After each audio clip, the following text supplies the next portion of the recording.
Welcome to GK with Ritesh YouTube channel.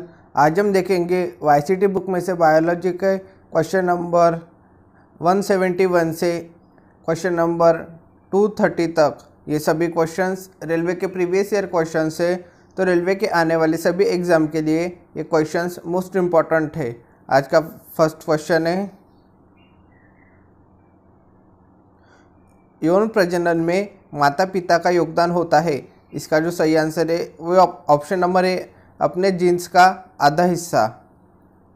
लैंगिक प्रजनन द्वारा संतति के निर्माण में दो युग्मों का संयोजन होता है, जिनमें अगुणित गुणसूत्रों का एक समूह होता है।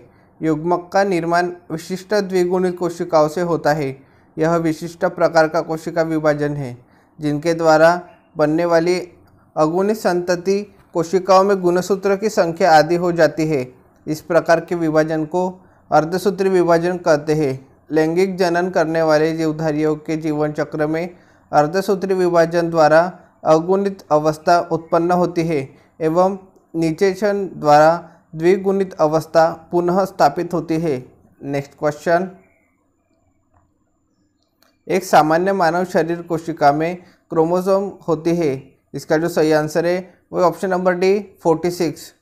गुणसूत्र सभी वनस्पति व प्राणियों की कोशिकाओं में पाए जाने वाले तंतु रूपी पिंड होते हैं, जो कि सभी आनुवंशिक गुणों को निर्धारित करते हैं। प्रत्येक प्रजाति के गुणसूत्रों की संख्या निश्चित रहती है। मानव में गुणसूत्र की संख्या 46 यानी 23 जोड़े होती है। इनमें से 22 जोड़े गुणसूत्र नर और मादा के समान और अपने अपने जोड़े के समजात होते हैं। इन्हें सम्मिलित रूप से समजात गुणसूत्र कहते हैं। 23वें जोड़े के गुणसूत्र स्त्री और पुरुष में समान नहीं होते, जिन्हें विषमजात गुणसूत्र कहते हैं। पुरुषों में 23वां जोड़ा XY तथा महिलाओं में XX होता है। यही गुणसूत्र लिंग निर्धारण करते हैं। नेक्स्ट क्वेश्चन, मानव शरीर की एक कोशिका में कितने गुणसूत्र होते हैं? इसका जो सही आंसर है वो ऑप्शन नंबर है 46। 46 मानव शरीर की कोशिकाओं में गुणसूत्र होते हैं। नेक्स्ट क्वेश्चन, गुणसूत्र किससे संबंधित है? इसका जो सही आंसर है वो ऑप्शन नंबर सी, आनुवंशिक लक्षणों के संचारण से। गुणसूत्र आनुवंशिक लक्षणों के संचारण से संबंधित है। गुणसूत्र के द्वारा आनुवंशिक गुण एक पीढ़ी से दूसरी पीढ़ी में जाते हैं, अर्थात गुणसूत्र आनुवंशिक गुणों के वाहक होते हैं। गुणसूत्र का निर्माण DNA एवं प्रोटीन से होता है। नेक्स्ट क्वेश्चन, उस बिंदु का क्या नाम है जिस पर क्रोमोसोम में क्रोमैटिक जुड़ते हैं? इसका जो सही आंसर है वो ऑप्शन नंबर बी, सेंट्रोमियर। प्रत्येक गुणसूत्र में एक प्राथमिक संकीर्णन मिलता है, जिसे गुणसूत्र बिंदु कहते हैं। गुणसूत्रों में क्रोमैटिड इसी बिंदु पर जुड़ते हैं। इस पर बिंबक आकार की संरचना मिलती है, जिसे काइनेटोकोर कहते हैं। गुणसूत्र बिंदु के आधार पर गुणसूत्रों को 4 प्रकार में विभाजित किया गया है। मध्य केंद्री गुणसूत्रों में गुणसूत्र बिंदु गुणसूत्रों के बीचों बीच स्थित होती है, जिसमें गुणसूत्र की दोनों भुजाएं बराबर लंबाई की होती है। उपमध्य केंद्री गुणसूत्रों में गुणसूत्र बिंदु गुणसूत्र के मध्य से हटकर होता है, जिसके परिणाम स्वरूप एक भुजा छोटी तथा एक भुजा बड़ी होती है। अग्रबिंदु गुणसूत्रों में गुणसूत्र बिंदु गुणसूत्र के बिल्कुल किनारे पर मिलता है, जिससे एक भुजा अत्यंत छोटी तथा एक भुजा बड़ी होती है। अंतःकेंद्री गुणसूत्रों में गुणसूत्र बिंदु गुणसूत्र के शीर्ष पर होता है। नेक्स्ट क्वेश्चन, यदि एक पौधे का समजीने TTRR है तो समलक्षणी होगा। इसका जो सही आंसर है वो ऑप्शन नंबर सी, बौना और गोल। यदि एक पौधे का समजीने TTRR है तो समलक्षणी बौना और गोल होगा। मेंडल ने पाया कि F1 विषम युग्म की RR का फिनोटाइप दिखने में बिल्कुल RR जनक के समान होता है। इसलिए उसने प्रस्ताव किया कि असमान कारकों के जोड़े में से कोई एक दूसरे के ऊपर प्रभावी हो जाता है। इसे प्रभावी और दूसरे को अप्रभावी नाम दिया। द्विसंकर क्रॉसों के प्रेक्षणों पर आधारित मेंडल ने एक दूसरा सामान्य नियम प्रस्तावित किया जिसे मेंडल का स्वतंत्र अपव्यवन का नियम कहा जाता है। यह नियम कहता है कि जब किसी संकर में लक्षणों के दो जोड़े लिए जाते हैं तो किसी एक जोड़े का लक्षण विसंयोजन दूसरे जोड़े से स्वतंत्र होता है। अतः पौधे का समजीवी TTRR है तो समलक्षणी बौना एवं गोल होगा। नेक्स्ट क्वेश्चन, मटर के पौधे में पाया जाने वाला गुण निम्नलिखित में से कौन सा नहीं है? इसका जो सही आंसर है वह ऑप्शन नंबर ए झुर्रीदार बीज। मेंडल ने मटर के पौधे के उन लक्षणों पर विचार किया जो सर्वथा विपरीतार्थ थे। नेक्स्ट क्वेश्चन,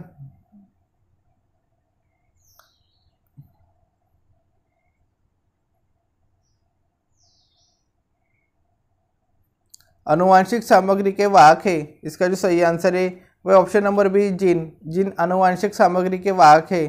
जिन सभी जीवों में आनुवांशिक लक्षणों के संचरण के वाहक होते हैं, सभी जीवों में आनुवांशिक लक्षणों का नियंत्रण एवं संरक्षण आनुवांशिक इकाइयों द्वारा होता है।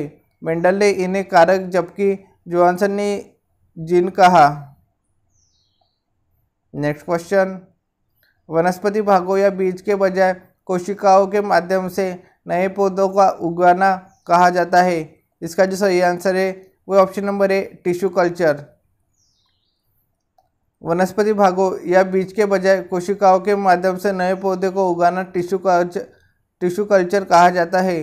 टिश्यू कल्चर या पादप ऊतक संवर्धन एक ऐसी तकनीकी है जिसमें किसी भी पादप ऊतक जैसे जड़, तना, पुष्प आदि को निर्मित परिस्थितियों में पोषक माध्यम पर उगाया जाता है। यह पूर्ण शक्तता के सिद्धांत पर आधारित है। इस सिद्धांत के अनुसार पौधे की प्रत्येक कोशिका एक पूर्ण पौधे का निर्माण करने में सक्षम है। वर्ष 1902 में हेवरलैंड ने कोशिका की पूर्ण शक्तता की संकल्पना दी थी, अतः उन्हें पौधे के टिश्यू कल्चर का जनक कहा जाता है। नेक्स्ट क्वेश्चन, एक नवजात बालिका की कोशिकाओं में गुणसूत्र का कौन सा संयोजन होता है? इसका जो सही आंसर है वह ऑप्शन नंबर ए 44 गुणसूत्र और XX।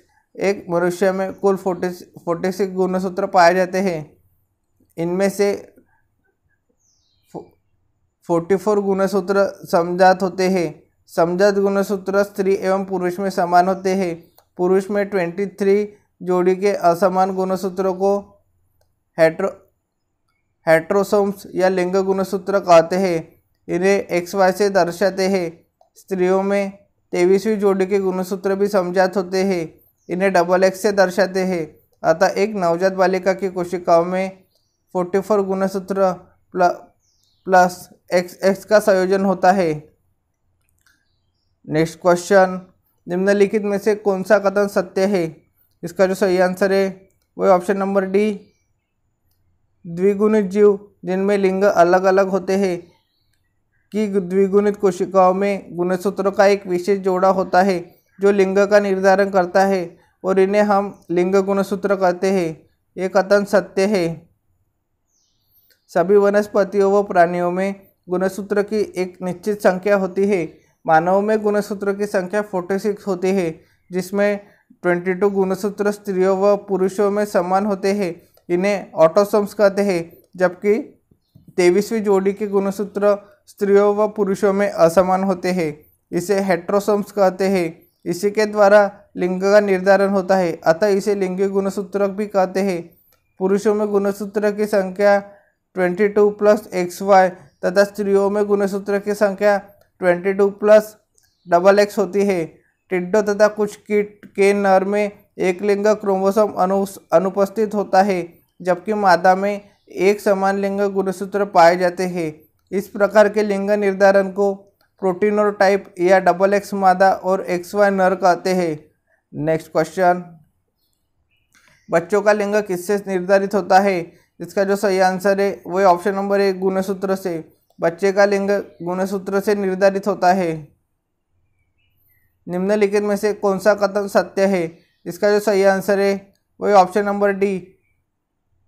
एक DNA अणु 2 पॉलीन्यूक्लियोटाइड रजुकोण जैसे एक घुमावदार सीढ़ी का बना होता है। ये कथन सत्य है। DNA डीऑक्सीराइबो न्यूक्लियोटाइड का एक लंबा बहुलक है। DNA की लंबाई सामान्यतः इसमें मिलने वाले न्यूक्लियोटाइड्स पर निर्भर है। न्यूक्लियोटाइड के 3 घटक होते हैं, नाइट्रोजनी क्षार, पेंटोस शर्करा और फॉस्फेट ग्रुप। द्विकुंडली डीएनए की संरचना खास विशेषता निम्न है। यह 2 पॉलीन्यूक्लियोटाइड श्रृंखला का बना होता है, जिसका आधार शर्करा फॉस्फेट का बना होता है। वह क्षार भीतर की ओर प्रक्षेपी होता है। 2 रज्जुकों के क्षार आपस में हाइड्रोजन बंध द्वारा संयुग्मित होकर क्षार युग्मक बनाते हैं। एडेनिन व थायमिन, जो विपरीत रज्जुकों में होते हैं, आपस में 2 हाइड्रोजन बंध बनाते हैं। ठीक इसी तरह से ग्वानिन साइटोसिन से 3 हाइड्रोजन बंध द्वारा बंधा रहता है, जिसके फलस्वरूप प्यूरिन के विपरीत दिशा में पिरिडिन होता है। मनुष्य में 22 जोड़ी ऑटोसोम और 1 जोड़ी लिंग गुणसूत्र होते हैं। जेनेटिक शब्द विलियम बेटसन ने दिया था। मेंडल ने वंशागति का नियम प्रतिपादित किया। नेक्स्ट क्वेश्चन, निम्नलिखित में से कौन सा कथन सही या गलत है? इसका जो सही आंसर है वह ऑप्शन नंबर सी, केवल कथन ए और केवल बी सही है और सी गलत है।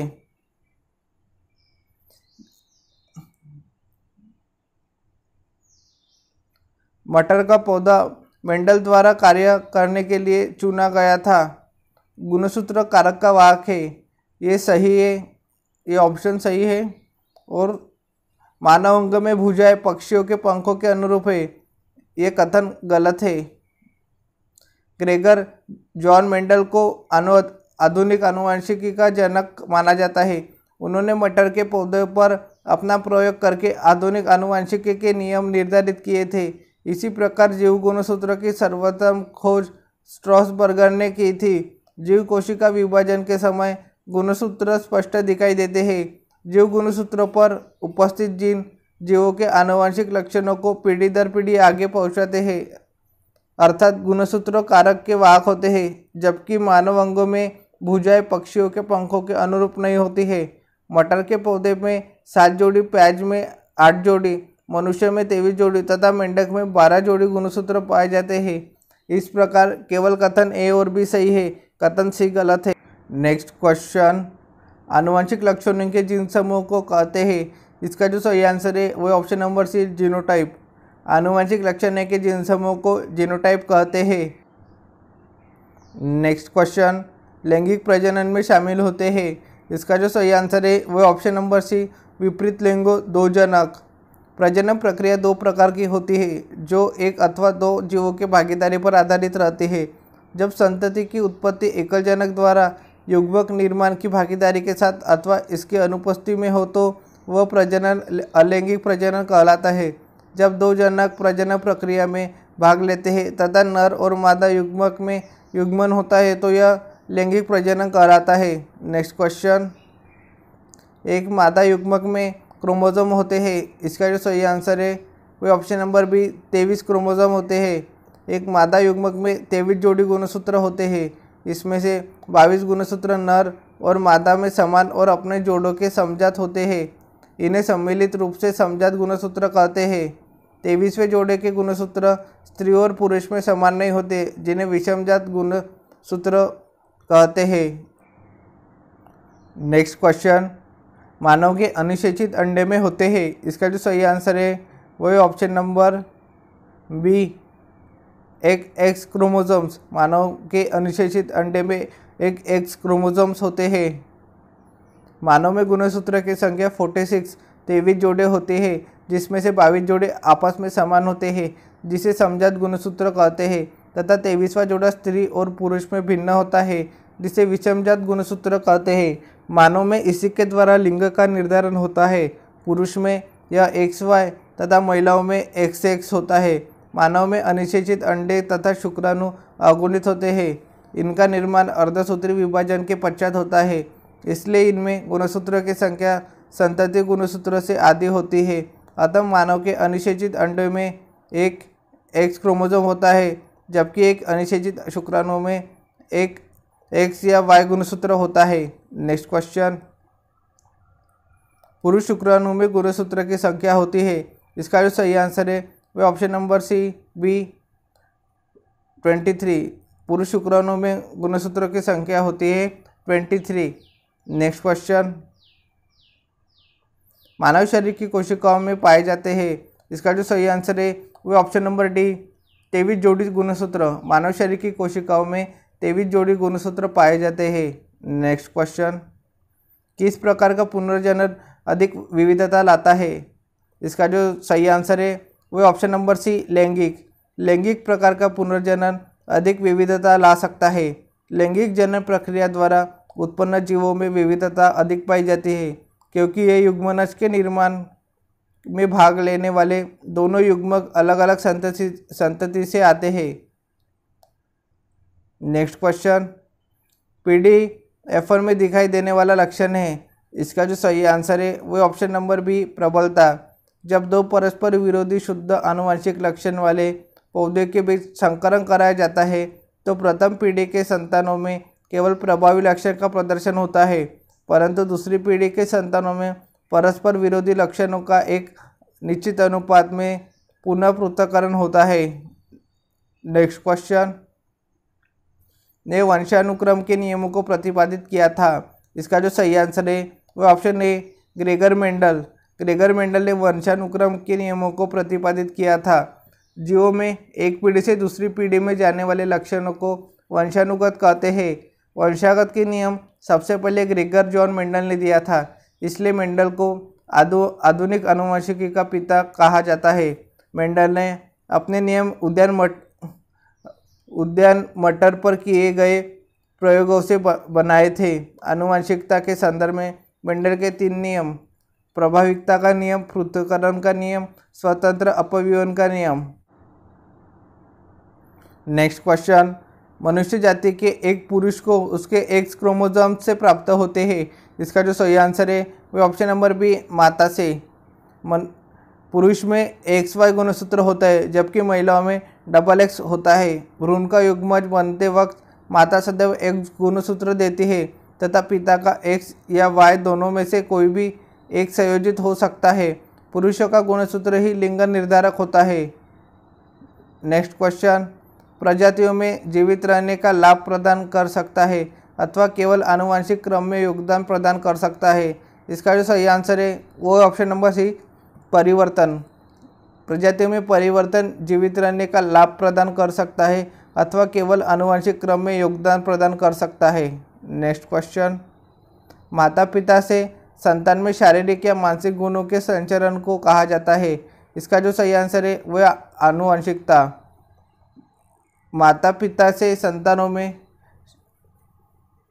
शारीरिक अथवा मानसिक गुणों लक्षणों के संचरण को आनुवंशिकता कहा जाता है। आनुवंशिकता के नियम एवं क्रियाविधि के अध्ययन को आनुवंशिकी कहा जाता है। नेक्स्ट क्वेश्चन, निम्नलिखित रोगों में से कौन सा एक आनुवंशिक विकार है? इसका जो सही आंसर है वह ऑप्शन ए थैलेसीमिया। थैलेसीमिया एक आनुवंशिक विकार है। ये बच्चों को माता पिता से आनुवंशिक तौर पर मिलने वाला रक्त रोग है। थैलेसीमिया ऑटोसोमल अप्रभावी आनुवंशिक विकार है। यह तब होता है जब जनकों से संतति में तभी प्रवेश करता है जबकि दोनों जनक जीन वाहक होते हैं, विषम युग्म की। नेक्स्ट क्वेश्चन, बच्चों का लिंग से प्राप्त होने वाले वंशानुगत गुणसूत्र द्वारा निर्धारित होता है। इसका जो सही आंसर है वह ऑप्शन नंबर ए पिता। बच्चों का लिंग पिता से प्राप्त होने वाले वंशानुगत गुणसूत्र द्वारा निर्धारित होता है। मनुष्य में लैंगिक द्विरूपता 23वीं जोड़ी के गुणसूत्रों की विभिन्नता के कारण विकसित होती है, इसलिए इसे लिंग गुणसूत्र कहते हैं। मनुष्य में संतान के लिए लिंग निर्धारण के लिए पुरुष का Y गुणसूत्र जिम्मेदार होता है, क्योंकि पुरुष में Y युक्त और X युक्त शुक्राणु 1:1 के अनुपात में बनते हैं। नेक्स्ट क्वेश्चन, मानव में नर युग्मक निम्न में से कौन से गुणसूत्र का वाहक होता है? इसका जो सही आंसर है वो ऑप्शन नंबर डी, या तो X या Y गुणसूत्र। मानव में नर युग्मक या तो X या Y गुणसूत्र से गुणसूत्रों का वाहक होता है। नेक्स्ट क्वेश्चन, जीन उत्परिवर्तन निम्न में से किसके कारण होता है? इसका जो सही आंसर है वह ऑप्शन नंबर सी नाइट्रोजनी क्षारों के अनुक्रम में परिवर्तन के कारण जीन उत्परिवर्तन होता है। Next question, dihybrid cross में विपर्यासी लक्षणों की जोड़ी पाई जाती है। विपर्यासी लक्षण से उत्पन्न जोड़े स्वतंत्र रूप से व्यवहार करते हैं। एक जोड़ा स्वतंत्र रूप से वर्गीकरण करता है। इसका जो सही आंसर है वह option number C 2। Hybrid cross में विपर्यासी लक्षणों की 2 जोड़ी पाई जाती है। विपर्यासी लक्षण से उत्पन्न जोड़े स्वतंत्र रूप से व्यवहार करते हैं। एक जोड़ा स्वतंत्र रूप से वर्गीकरण करता है। मेंडल के द्वितीय नियम अपव्यय के नियम के अनुसार एक पौधे में उपस्थित सभी लक्षणों के कारक या जीन एक परस्पर स्वतंत्र होते हैं और वे स्वतंत्र रूप से दूसरे पौधे के सभी लक्षणों के जीन से मिलते हैं। यही आनुवंशिक एकाकों के स्वतंत्र प्रदर्शन का नियम है। इसके अंतर्गत एक लक्षण के विपर्यासी रूपों वाली किस्मों के संकरण से मेंडल को F2 पीढ़ी में 3 प्रभावी एक अप्रभावी लक्षण प्रारूप मिले। इसी प्रकार 2 लक्षणों के लिए 2 जोड़े संकरण द्विसंकरण से F2 पीढ़ी में मेंडल को 9:3:3:1 के अनुपात में 4 लक्षण प्रारूप मिले। उक्त दोनों अनुपातों को क्रमशः एक संकरण एवं द्विसंकरण अनुपात कहते हैं। नेक्स्ट क्वेश्चन, उत्परिवर्तन आनुवंशिक नहीं होता है। इसका जो सही आंसर है वह ऑप्शन नंबर डी, दैहिक उत्परिवर्तन आनुवंशिक नहीं होता है। डीएनए अणुओं के स्तर पर उत्परिवर्तन विलोपन, प्रतिलिपिकरण और प्रविष्टि के कारण आनुवंशिक होता है, जबकि दैहिक उत्परिवर्तन आनुवंशिक नहीं होता है। नेक्स्ट क्वेश्चन, यदि मनुष्यों में गुणसूत्र की संख्या 46 है तो मनुष्यों की दैहिक कोशिकाओं में कितने गुणसूत्र विद्यमान होते हैं? इसका जो सही आंसर है वह ऑप्शन नंबर बी 46। मनुष्य में प्रत्येक दैहिक कोशिकाओं में 46 गुणसूत्र होते हैं जो 23 के जोड़े में होते हैं। इनमें से 22 गुणसूत्र नर और मादा में समान और अपने अपने जोड़े के समजात होते हैं। इन्हें सम्मिलित रूप से समजात गुणसूत्र कहते हैं। 23वें जोड़े के गुणसूत्र स्त्री और पुरुष में समान नहीं होते, जिन्हें विषमजात गुणसूत्र कहते हैं। नेक्स्ट क्वेश्चन, मानव शुक्राणु में कितने गुणसूत्र मौजूद है? इसका जो सही आंसर है वह ऑप्शन नंबर सी 23। मानव शुक्राणु कोशिका अगुणित होती है। इसका निर्माण अर्धसूत्री विभाजन द्वारा होता है। मानव के दैहिक कोशिकाओं में गुणसूत्रों की संख्या 46 होती है, इसलिए मानव शुक्राणु में गुणसूत्रों की संख्या 23 होती है। नेक्स्ट क्वेश्चन, वह गुण जो F1 पीढ़ी में प्रभाव रखता है और स्पष्ट रूप से देखा जा सकता है वह है। इसका जो सही आंसर है वह ऑप्शन नंबर है प्रबल। वह गुण जो F1 पीढ़ी में प्रभाव रखता है और स्पष्ट रूप से देखा जा सकता है वह प्रबल गुण है। मेंडल के प्रभाविकता के नियम के अनुसार एक संकरण के प्रयोग में जब एक ही लक्षण के 2 विरोधी गुणों वाले पौधे के बीच संकरण कराया जाता है तो प्रथम पीढ़ी में वही गुण प्रदर्शित होता है जो प्रभावी होता है। इस प्रक्रिया में जो गुण या कारक प्रकट होता है उसे प्रभावी गुण या कारक कहते हैं। नेक्स्ट क्वेश्चन, मेंडल के नियम केवल तभी लागू होते हैं जब, इसका जो सही आंसर है वह ऑप्शन नंबर है माता पिता शुद्ध प्रजनन है। मेंडल का नियम तभी लागू होता है जब माता पिता की प्रजनन क्रिया शुद्ध होती है। मेंडल ने जब मटर के शुद्ध लंबे टीटी व शुद्ध बौने टीटी पौधे के मध्य संकरण कराया तो प्रथम पीढ़ी में सभी पौधे लंबे प्राप्त हुए, और जब मेंडल ने प्रथम पीढ़ी से प्राप्त पौधे में स्वपरागन कराया तो 25% शुद्ध लंबे टीटी, 50% संकर लंबे टीटी तथा 25% शुद्ध बौने टीटी पौधे प्राप्त हुए, जिनका फिनोटाइप अनुपात 3:1 था। नेक्स्ट क्वेश्चन, मेंडल ने F1 पीढ़ी के पौधों से F2 वंशज की पद्धति द्वारा प्राप्त किया। इसका जो सही आंसर है वह ऑप्शन नंबर है स्वपरागन। ग्रेगर जॉन मेंडल को आनुवंशिकी का जनक कहा जाता है। इन्होंने आनुवंशिकी के लिए मटर के पौधे का प्रयोग किया। मेंडल ने F1 पीढ़ी के पौधों से F2 वंशज स्वपरागन पद्धति से प्राप्त किया। नेक्स्ट क्वेश्चन, किस प्रकार का प्रजनन अधिक विविधता ला सकता है? इसका जो सही आंसर है वह ऑप्शन नंबर सी लैंगिक। लैंगिक जनन के अंतर्गत एक ही जीव के अंतर्गत अथवा विपरीत लिंग वाले भिन्न जीवों द्वारा नर तथा मादा युग्मक का निर्माण शामिल है। युग्मक का निर्माण अर्धसूत्री विभाजन के कारण होता है, जिसके कारण लैंगिक विविधता होती है। नेक्स्ट क्वेश्चन, आनुवंशिक गुणों के वाहक है। इसका जो सही आंसर है वह option number A DNA. DNA आनुवंशिक गुणों के वाहक है। जीवित कोशिकाओं के गुणसूत्रों में पाए जाने वाले तंतुनुमा अणु को डीऑक्सीराइबोन्यूक्लिक अम्ल या डीएनए कहते हैं। इसमें आनुवंशिक कूट निबद्ध रहता है। इसके अणु की संरचना घुमावदार सीढ़ी की तरह होती है। नेक्स्ट क्वेश्चन, ने सजीव वस्तुओं में लक्षणों की आनुवंशिकता के सिद्धांत के प्रतिपादन में योगदान दिया। इसका जो सही आंसर है वह option number D Gregor Mendel ने। आनुवंशिकी के जनक ग्रेगर जॉन मेंडल ने सजीव वस्तुओं में लक्षणों की आनुवंशिकता के सिद्धांतों के प्रतिपादन में योगदान दिया था।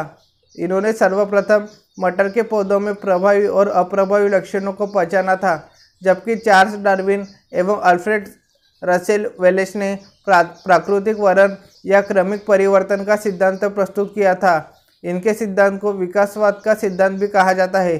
चार्ल्स डार्विन का मत था कि प्रकृति क्रमिक परिवर्तन द्वारा अपना विकास करती है। नेक्स्ट क्वेश्चन, 556 गोल हरे और सिकुड़े पीले बीजों के हाइब्रिड क्रॉस में बीज गोल और पीले होते हैं। इसका जो सही आंसर है वह ऑप्शन नंबर डी 315।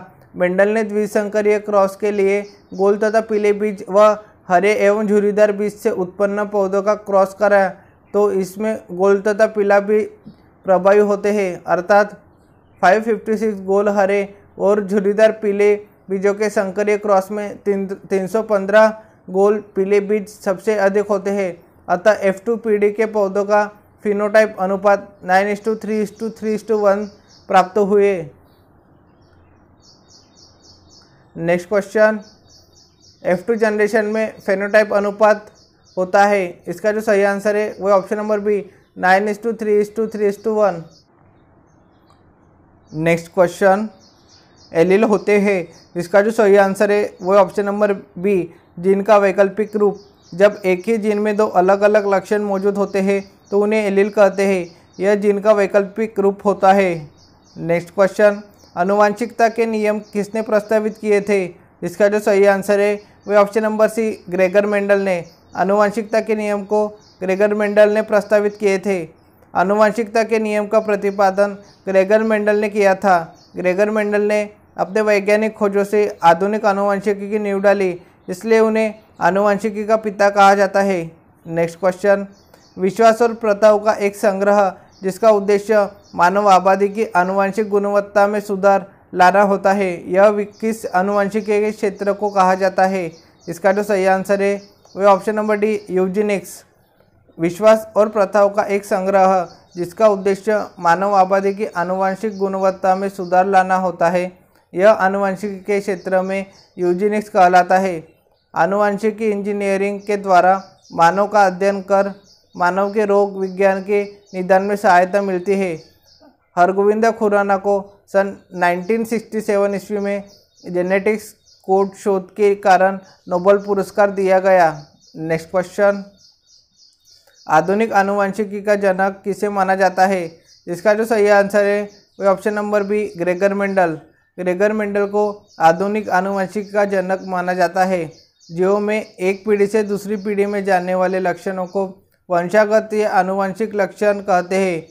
एक पीढ़ी से दूसरे पीढ़ी में लक्षणों के जाने की प्रक्रिया आनुवंशिकता कहलाती है। वंशागति के मूल नियम सबसे पहले ग्रेगर जॉन मेंडल ने बनाया था, इसलिए मेंडल को आधुनिक आनुवंशिकी का पिता कहा जाता है। मेंडल ने अपने ये सारे नियम उद्यान मटर पर किए गए प्रयोगों से बनाए थे। नेक्स्ट क्वेश्चन, प्रयोग हमें गुणों की विरासत को एक पीढ़ी से अगली पीढ़ी में ले जाने के लिए तंत्र प्रदान करते हैं। इसका जो सही आंसर है वह ऑप्शन नंबर सी मेंडल के प्रयोग। मेंडल के प्रयोग हमें गुणों की विरासत को एक पीढ़ी से अगली पीढ़ी में ले जाने के लिए तंत्र प्रदान करते हैं। सर्वप्रथम ग्रेगर जॉन मेंडल ने सन 1866 ईस्वी में अपने प्रयोग के परिणाम स्वरूप सिद्ध किया कि माता पिता के लक्षण किस प्रकार उनकी संतानों में स्थानांतरित होते हैं। इसी कारण मेंडल को आनुवंशिकता का जनक माना जाता है। नेक्स्ट क्वेश्चन, वैज्ञानिक जीजे मेंडल का निधन कब हुआ? इसका जो सही आंसर है वही ऑप्शन नंबर ए 1884 को। ग्रेगर जॉन मेंडल का जन्म ऑस्ट्रिया में 20 जुलाई 1822 ईस्वी को हुआ था। इन्होंने आनुवंशिकता संबंधी 3 नियम दिए: प्रभावयुक्ता का नियम, पृथक्करण का नियम, स्वतंत्र अपव्यवन का नियम। ग्रेगर जॉन मेंडल के आनुवंशिकता संबंधी नियमों को मेंडल के नियम से भी जाना जाता है। इन्हें आनुवंशिकी का पिता कहा जाता है। मेंडल ने अपने प्रयोग के लिए मिट्टी मटर के पौधों को चुना। इनकी मृत्यु 6 जनवरी 1884 को बर्नो ऑस्ट्रिया में हुई। नेक्स्ट क्वेश्चन, इनमें से कौन सा कथन लिंग संबंधित निर्धारण के बारे में गलत है? इसका जो सही आंसर है वह ऑप्शन नंबर सी, एक स्त्री में 2 एक समान एक्स गुणसूत्र और XY होते हैं। ये कथन गलत है। लैंगिक जनन में एक सूत्री नर व मादा युग्मक कोशिकाओं के संयुग्म से द्विगुणित युग्मनज अर्थात जायगोट बनता है। जायगोट के भ्रूणीय विकास से नए संतान का शरीर बनता है। मानव जाति में 23 जोड़े अर्थात 46 गुणसूत्र होते हैं। इनमें से 22 जोड़ियों के गुणसूत्र स्त्रियों और पुरुषों में समान और अपने अपने जोड़ीदार के समजात होते हैं। 23वीं जोड़ी का गुणसूत्र स्त्रियों और पुरुषों में समान नहीं होते हैं। स्त्रियों में 23वीं जोड़ी के गुणसूत्र XX होते हैं जबकि पुरुषों में XY होते हैं। इसलिए एक पुरुष में एक X गुणसूत्र और एक Y गुणसूत्र बनता है।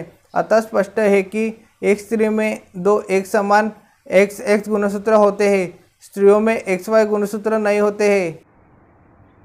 नेक्स्ट क्वेश्चन, मनुष्यों में पुरुषों के यौन गुणसूत्र में समूह होता है। इसका जो सही आंसर है वही ऑप्शन नंबर ए XY। मनुष्यों में पुरुषों के यौन गुणसूत्रों में XY समूह होता है। पुरुषों के यौन गुणसूत्रों में XY समूह होता है जो सभी आनुवंशिक गुणों को निर्धारित व संचारित करते हैं।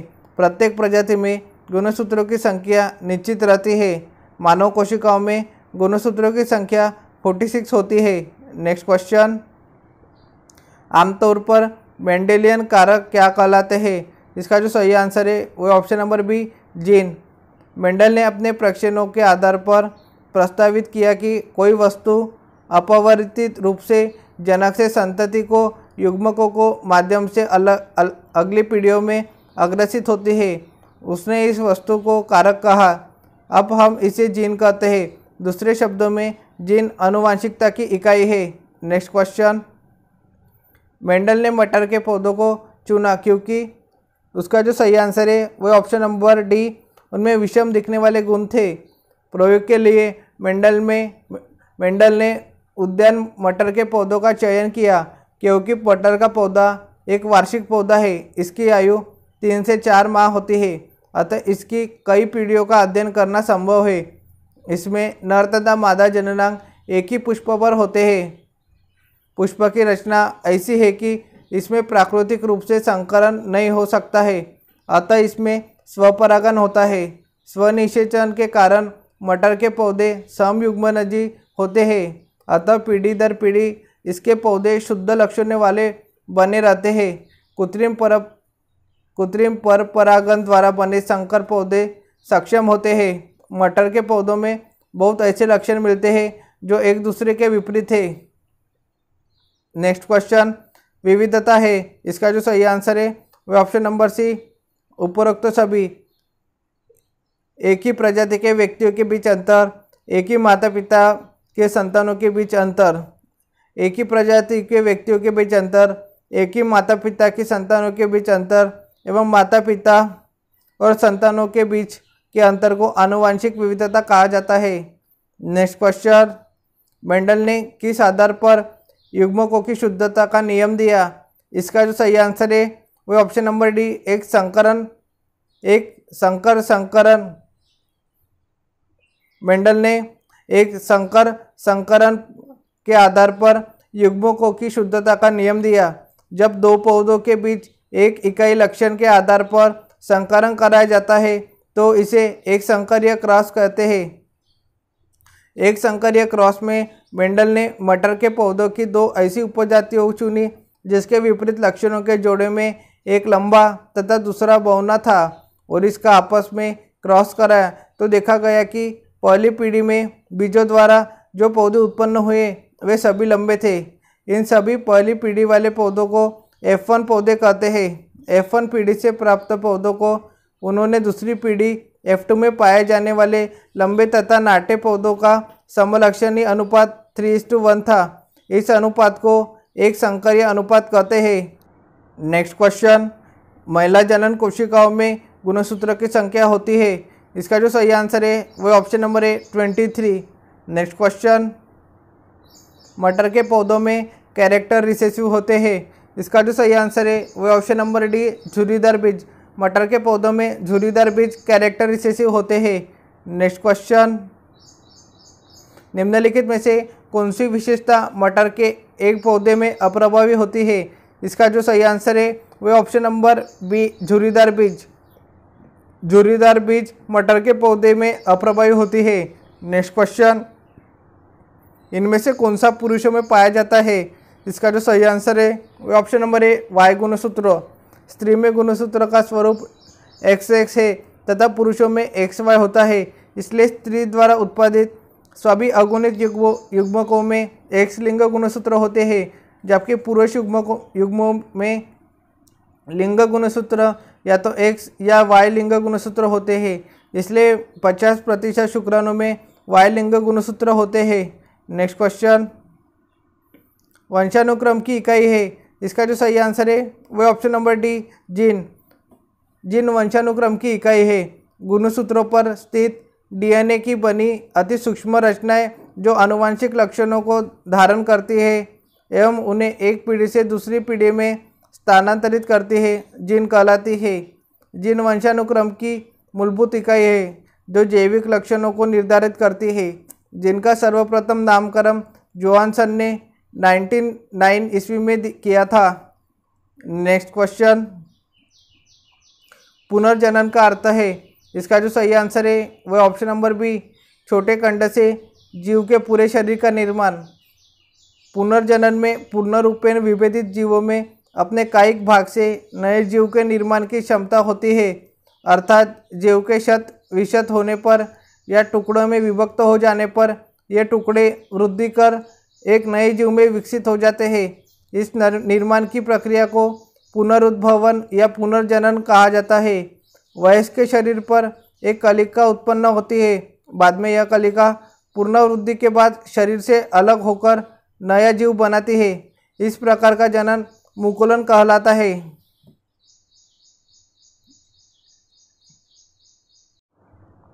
वीडियो अच्छी लगी होगी तो वीडियो को लाइक शेयर कर देना एंड चैनल पर नए हो तो चैनल को सब्सक्राइब कर देना। Thank you for watching.